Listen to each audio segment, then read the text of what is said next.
pada istrinya. Laki-laki itu adalah pemimpin bagi istrinya dalam konteks keluarga. Maka kemudian ketika Allah menetapkan bahwa laki-laki itu sebagai pemimpin, sebagai penanggung jawab dalam konteks keluarga, laki-laki itu diberi kelebihan-kelebihan.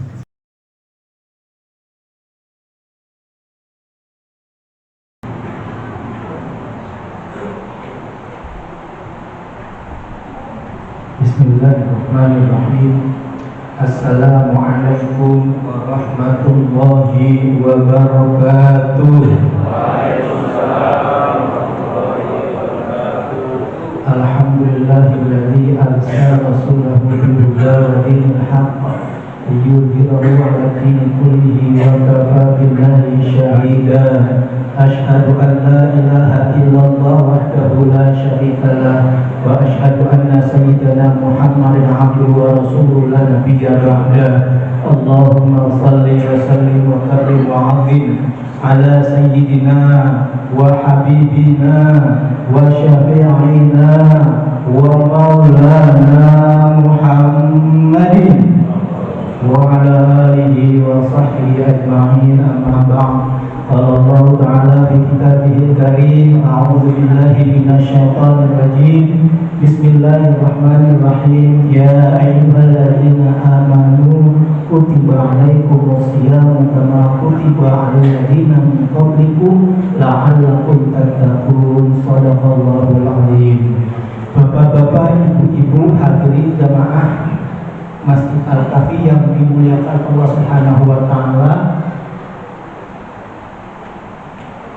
Alhamdulillah kita bisa hadir untuk mengikuti sholat tarawih, sholat isya berjamaah yang sudah memasuki malam ke-13. Alhamdulillah. Untuk kali ini tidak bahas tentang puasa karena sudah banyak pengetahuan kita tentang puasa. Ya, ceramah sebelum juga sudah banyak tentang puasa. Saya terinspirasi dengan tanggal 11 Ramadan itu istri Kanjeng Nabi Muhammad SAW itu Siti Khadijah 11 Ramadan.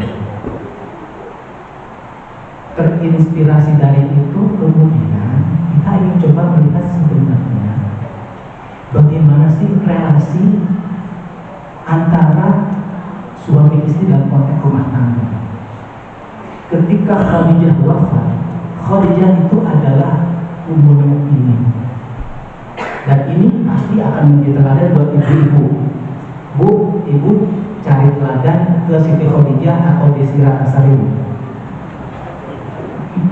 Bu, mau milih teladannya artis apa istrinya Siti Khadijah, istrinya Kanjeng Rasulullah SAW?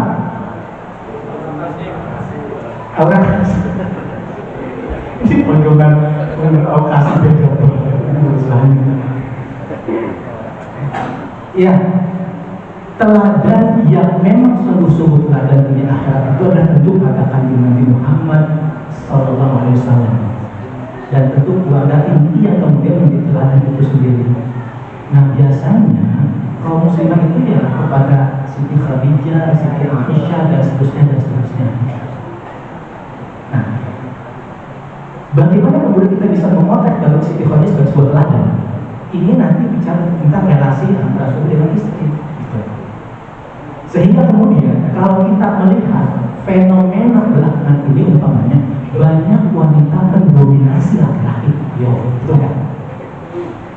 Maka kemudian itu ada organisasi namanya istri, ikatan suami takut istri.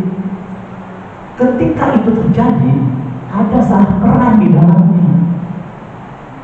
Ada salah peran dalamnya. Kalau ingin merujuk zaman kekinian, silakan saja. Tapi Islam punya nilai-nilai tersendiri tentang itu. Ada banyak ayat Quran bicara tentang bagaimana peran suami dan istri dalam konteks keluarga. Misalkan surah An-Nisa 34 umpamanya, Ar-rijalu qawwamuna 'alan nisa bima faddallahu ba'dahum 'ala ba'd wa bima anfaqu min amwalihim ila akhir ayat. Paling ada 3 catatan kita misalkan yang kita akan bahas dalam konteks ini adalah bahwa laki-laki itu adalah penanggung jawab pada istrinya. Laki-laki itu adalah pemimpin bagi istrinya dalam keluarga. Maka kemudian ketika Allah menetapkan bahwa laki-laki itu sebagai pemimpin, sebagai penanggung jawab dalam konteks keluarga, laki-laki itu diberi kelebihan-kelebihan. Bima faddalallahu ba'dahu 'ala ba'd. Dan wanita juga tentu diberikan kelebihan peran sebagai apa? Bukan sebagai qawamun, tapi sebagai anggota dari qawamun itu. Maka kemudian kelebihan antara laki-laki dengan wanita itu berbeda. Sehingga dari perbedaan itu akan jelas bahwa laki-laki sesungguhnya yang menjadi panutan dalam konteks keluarga.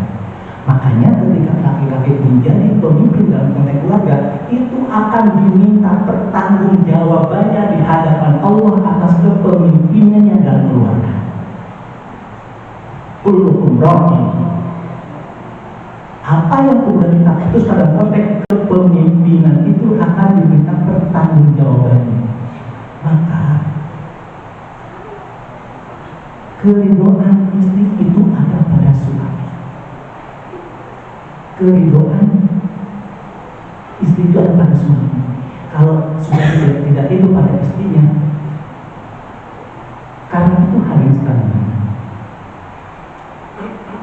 Ketika misalkan laki-laki cenderung dikatakan oleh pemerintah, maka kenapa akan lihat? Karena itu hadis sekali. Qawamun ini menjadi kata kunci dalam konteks bagaimana kepemimpinan keluarga. Jangan sampai kemudian laki-laki dididik oleh wanita. Dalam konteks sejarah Islam umpamanya sesungguhnya ketika Islam memberikan nilai-nilai seperti ini, itu sebuah perubahan yang besar jika dibandingkan dengan konteks sejarah sebelumnya. Kenapa? Bapak Ibu tahu bahwa ketika Islam belum muncul, itu wanita itu tidak dianggap apa-apa di kalangan masyarakat zaman itu, terutama Arab. Bahkan sampai-sampai jika ada perempuan yang lahir, itu dibunuh. Memiliki anak perempuan itu sebuah kehinaan. Maka kemudian jika ada keluarga yang memiliki anak perempuan, itu disembunyikan atau bahkan dibunuh. Sebegitunya kemudian wanita tidak dihargai pada zaman itu. Ketika Islam datang, justru kemudian memberikan penghargaan yang luar biasa pada wanita. Bahkan kemudian wanita itu bisa perannya bisa seperti laki-laki dalam konteks yang lebih luas lagi. Tetapi ingat, meskipun kemudian wanita memiliki peran yang demikian rupa, tapi dalam konteks rumah tangga dia tetap ada pada tanggung jawab keluarga itu. Nah makanya kemudian ketika Allah menentukan suami sebagai kepala rumah tangga yang perannya begitu besar dan dipertanggungjawabkan di hadapan Allah Subhanahu wa Ta'ala, maka banyak bekal yang dimiliki oleh laki-laki. Kenapa bukan wanita yang dijadikan rumah tangga? Pertama, yang dulu diciptakan itu adalah laki-laki, bukan wanita. Kita tahu bahwa manusia pertama itu adalah Adam. Karena Adam kemudian butuh pendamping, maka diciptakanlah Siti Hawa, yang itu adalah bagian dari Nabi Adam. Maka wajar ketika laki-laki jadikan sebagai qawamun 'ala nisa. Itu yang pertama. Yang kedua, secara bekal yang diberikan Allah kepada laki-laki itu melampaui wanita. Kalau laki-laki itu lebih kepada orientasi pada kemampuan berpikirnya, wanita biasanya kepada perasaannya. Makanya biasanya wanita itu tanda petik agak baper, selalu dibawa pada perasaan-perasaannya. Karena perasaan dia kemudian lari pada hati, maka kemudian dia cenderung bolak-balik. Makanya kalau wanita itu kalau hari ini kesel, besok dikasih uang 1 pok, gembiranya. akan dua lagi. Kenapa? Karena itulah karakter hati. Dia suka bolak-balik. Makanya kita sering bilang, ya muqallibal qulub, ya Tuhan yang suka membolak-balikan hati. Gitu. Makanya kalau wanita bisa disakiti, itu akan mudah, ada obatnya, gampang. Kenapa? Karena hari ini sedih, besok bisa gembira lagi. Tapi kalau laki-laki disakiti, itu sepanjang masa nggak akan mudah hilang. Kenapa? Itu karakter dari laki-laki. Nah, akan yang bekal itu yang kemudian cocok untuk laki-laki sebagai kawamu. Kelebihan itu yang kemudian harusnya laki-laki mendominasi dalam konteks rumah tangga. Maka ibu-ibu seandainya pun kemudian di luar sana menjadi seorang yang sukses, menjadi seorang yang berhasil dalam konteks rumah tangga, suami tetap menjadi kawannya, tetap menjadi pimpinannya. Makanya banyak di kita ketika misalkan wanita sukses, laki-lakinya minder. Kenapa? Istrinya lebih sukses dari laki-lakinya. Ini bisa menjadi sebuah perselisihan dalam konteks rumah tangga.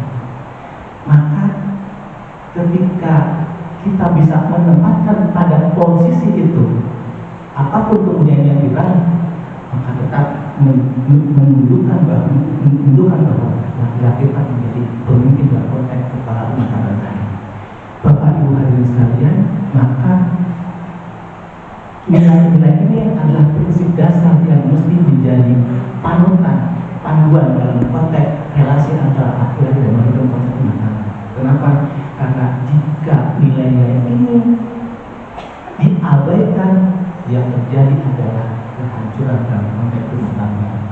Kalau kita cermati misalkan terjadinya perceraian itu karena tadi penempatan atas peran-peran itu terabaikan. Ketika laki-laki lebih rendah atau bahkan direndahkan, maka yang terjadi adalah keretakan rumah tangga. Dan tentu yang perlu kita pahami juga bahwa adalah karakter wanita itu sendiri, bahwa wanita memang cenderung ingin disayang, ingin dipuji. Kadang-kadang kita dibuat kesal oleh perilakunya, tetapi sungguhnya bahwa jika ada ketidaksukaan kita pada istri, kunci atas mengatasi itu adalah kesabaran ketika menghadapinya. Boleh jadi ketika kita tidak suka pada sesuatu yang ada pada istri, itu adalah sebagai sebuah ujian yang menunjukkan bahwa itu adalah ciri-ciri kebaikan yang kita bisa petik dari apa yang dilakukan oleh istri. Mudah-mudahan kita semua bisa memerankan ini dengan baik dan kita dalam kehidupan Allah Subhanahu wa taala. Amin ya rabbal alamin. Terima kasih, maaf. Wassalamualaikum warahmatullahi wabarakatuh.